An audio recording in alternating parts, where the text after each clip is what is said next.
Service sector ఇప్పుడు India ఆర్థిక వ్యవస్థలో 54% కాంట్రిబ్యూట్ చేస్తుంది. ఇది మంచిదా కాదా? కంప్లీట్ డీటెయిల్స్ ఈ వీడియోలో తెలుసుకుందాం. దీని గురించి డీటెయిల్స్ చూసుకున్నట్లయితే 2025-2026 డేటాలో సర్వీస్ సెక్టార్ కాంట్రిబ్యూట్ చేసేది around 54.3% based on gross value added. అదే డేటా 2022లో చూసుకున్నట్లయితే ఇట్ వాస్ అరౌండ్ 51%. అంటే దాదాపుగా 3% ఆఫ్ కాంట్రిబ్యూషన్ సర్వీస్ సెక్టార్ నుంచి యాడ్ అవ్వడం జరిగింది. అండ్ అగ్రికల్చర్ చూసుకున్నట్లయితే లెస్ దాన్ 20% ఉంది. And manufacturing sector contribution almost same గా ఉంది. దీని వెనకాల మేజర్ రీజన్స్ ఏంటంటే IT, digital services, telecom, finance and retail services రంగాల్లో చాలా వేగంగా అభివృద్ధి అనేది చెందుతుంది.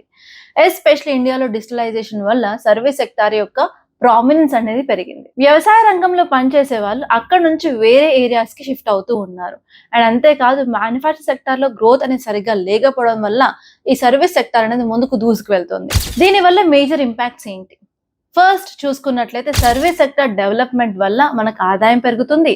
దాంతో పాటు మనం ఎక్స్పోర్ట్స్ కూడా చేయగలుగుతాం. కాకపోతే మేజర్ ప్రాబ్లం వచ్చేసి ఎంప్లాయ్మెంట్ అంతగా క్రియేట్ చేయలేకపోవడం.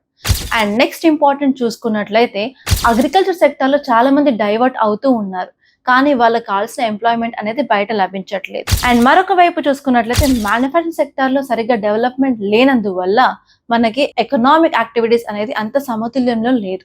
సో కాబట్టి మనకు లాంగ్ టర్మ్ లో అన్ఎంప్లాయ్మెంట్ ప్రాబ్లం అనేది చూడవచ్చు. ఫైనల్ గా చెప్పాలంటే మన కంట్రీలో సర్వీస్ సెక్టర్ డామినెన్స్ కనిపిస్తుంది, కాకపోతే మేజర్ ప్రాబ్లం వచ్చేసి అన్ఎంప్లాయ్మెంట్. సో ఈ ప్రాబ్లమ్ ని ఓవర్కమ్ చేయాలంటే కంపల్సరీ మనం మ్యానుఫ్యాక్చరింగ్ సెక్టార్ ని డెవలప్ చేయాల్సి ఉంటుంది అని ఎక్స్పర్ట్స్ అంటున్నారు. మీరేమనుకుంటున్నారో కమెంట్ లో చెప్పండి.